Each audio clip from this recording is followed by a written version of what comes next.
اور بھائی چونکہ مواسات کا مہینہ ہے، اس واسطے عام طور سے لوگ زکوٰۃ بھی اس مہینے کے اندر نکالنے کی کوشش کرتے ہیں. ہر انسان کو چاہیے کہ وہ زکوٰۃ کا اہتمام کرے.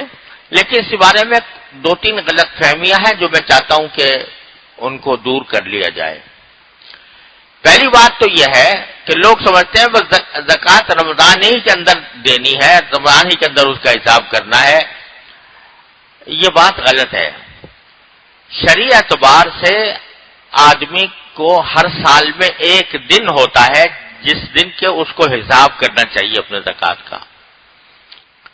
وہ دن ضروری نہیں رمضان ہی ہو، بلکہ اصل شریعت کا حکم یہ ہے کہ جس روز یا جس تاریخ میں انسان سب سے پہلے صاحب نصاب بنا،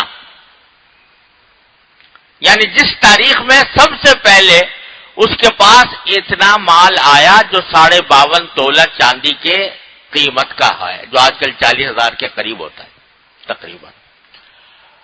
تو اگر جس تاریخ میں سب سے پہلے بالغ ہونے کے بعد اس کے پاس صاحب نصاب ہوا، وہ اس کی زکوٰۃ کی تاریخ بن گئی. وہ چاہے ربیع الاول ہو، چاہے ربیع الثانی ہو، جمادی الاولیٰ ہو، جمادی الثانیہ ہو، شعبان ہو، رمضان ہو، شوال ہو، کچھ ہو.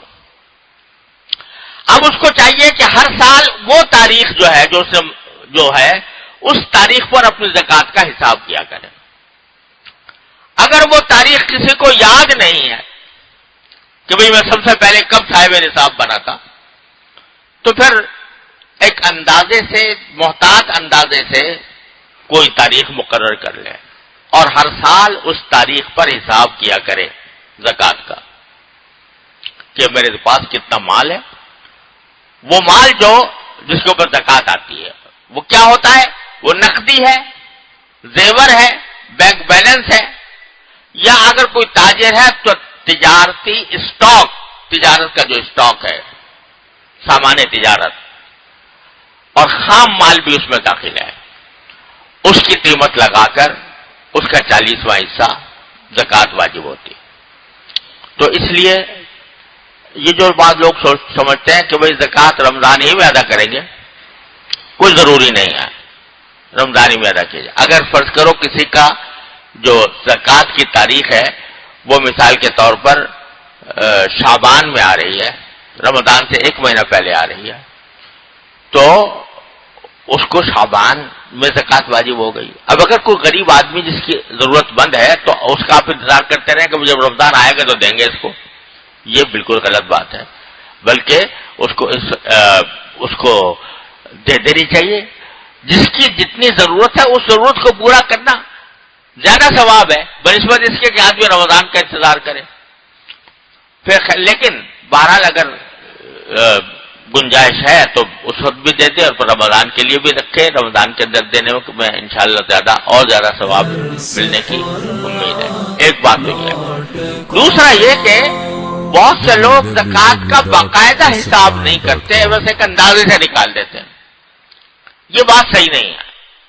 آدمی کو، ہر انسان کا یہ فرض ہے کہ وہ حساب کرے کتنے میرے پاس نقدی ہے، کتنا میرے پاس زیور ہے، اس کی کیا قیمت ہے، اور کتنا میرے پاس سامان تجارت ہے، اس کی کیا قیمت ہے جو میں نے بیچنے کے لیے لیا ہوا ہے. اور پورا حساب کر کے باقاعدہ لکھ کر اور اس کو اپنے پاس رکھے. پھر چاہے ادا کرتا رہے رفتہ کر کے، لیکن حساب کرنا ضروری ہے. محض اندازے سے نکال دینا یہ صحیح طریقہ نہیں ہے. اس کو باقاعدہ حساب کر کے نکالنا چاہیے. 40واں حصہ 2.5% زکوٰۃ ہر انسان کے اوپر اس سلسلے میں واجب ہوتی ہے جو صاحب نصاب ہو. لہذا حساب کا اہتمام کریں. اور یہ حساب کرنے میں جو وقت صرف ہو رہا ہے یہ بھی عبادت ہے. یہ نہ سمجھے کہ یہ کوئی وقت ضائع ہو گیا، بلکہ یہ بھی عبادت ہے. تو چنانچہ صحیح حساب کر کے اللہ تبارک و تعالیٰ کی رضا کی خاطر زکوٰۃ ادا کرنے کی کوشش کریں. اور اس مہینے کے اندر خاص طور پر انشاءاللہ امید ہے کہ اس کا ثواب 70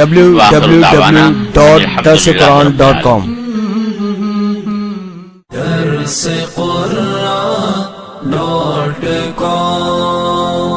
www.darsequran.com